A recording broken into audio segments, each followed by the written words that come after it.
This video contains spoilers for Moon Knight. Hello and welcome back to another video by the Rose System. My name is Sarah and today we will be reacting to Moon Knight, the new Marvel series. We were hoping to be able to record our reaction real time, but Disney Plus is too clever. So we will be discussing our thoughts as they progressed through the series. We are aware that other multiple creators are also reacting to this series. We have not seen any of their content, so this is purely our reaction. Let's get into it.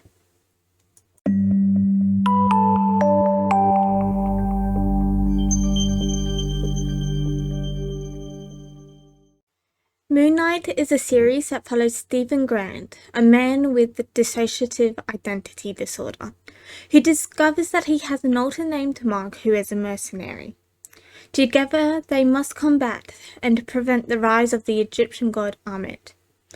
I was worried about sitting down to watch this show. I was concerned that it would be similar to Split, where DID is treated as a superpower. My only hope for this show was that Stephen and Mark were to be the good guys. I wasn't expecting this to be a good representation of DID. Trigger warnings for the show as a whole include violence and supernatural themes. Episode 1 has a car chase in it that may be triggering to some viewers. Episode 2 has a brief scene where the main character is in nothing but his underwear. Episode 3 has possession is gory and jump scare in the 23rd minute. Episode 4 has gun violence, mummification, is gory in sound design and has some intense supernatural themes. There is a jump scare in the 22nd minute and ends in a psychiatric ward. Episode 5 explores why Mark and Stephen have DID and covers topics including drowning, emotional abuse, physical abuse, strangulation, and most of the episode is in a psych ward. And finally, episode 6 has supernatural deaths, disturbing dead body positions, and possession. I was a little uncomfortable with how some of the switches were shown. The head tilted back, the eyes would roll, and the motions reminded me of on-screen depictions of demon possession. Other switches depicted were relatively well done. There wasn't a wide range of switches shown, but what was shown was alright. I enjoyed the depiction of co-consciousness and the conversations alters can have with other headmates. The use of reflective surfaces for each alter to say what they wanted was clever, though it did limit when the alters could be co-conscious. Oscar Isaac's depiction of each alter was well done. You could immediately tell who was fronting, and the differences in how the body was held was great.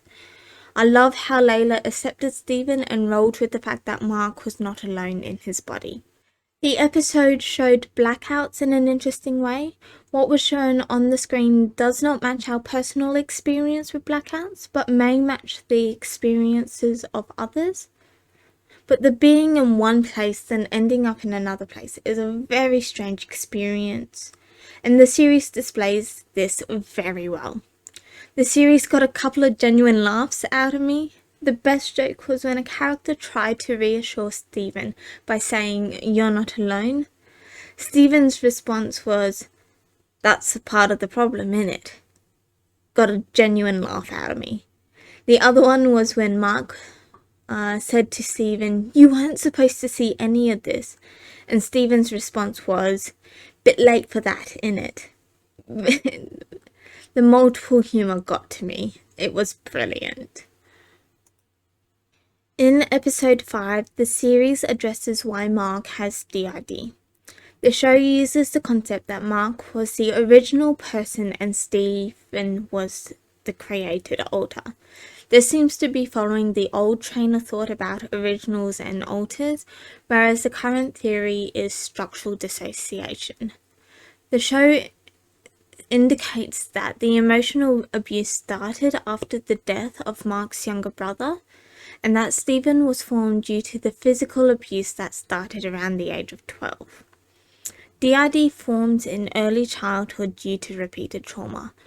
I am not good at estimating ages, but I am not convinced that young Mark was young enough for this to be the beginning of DID.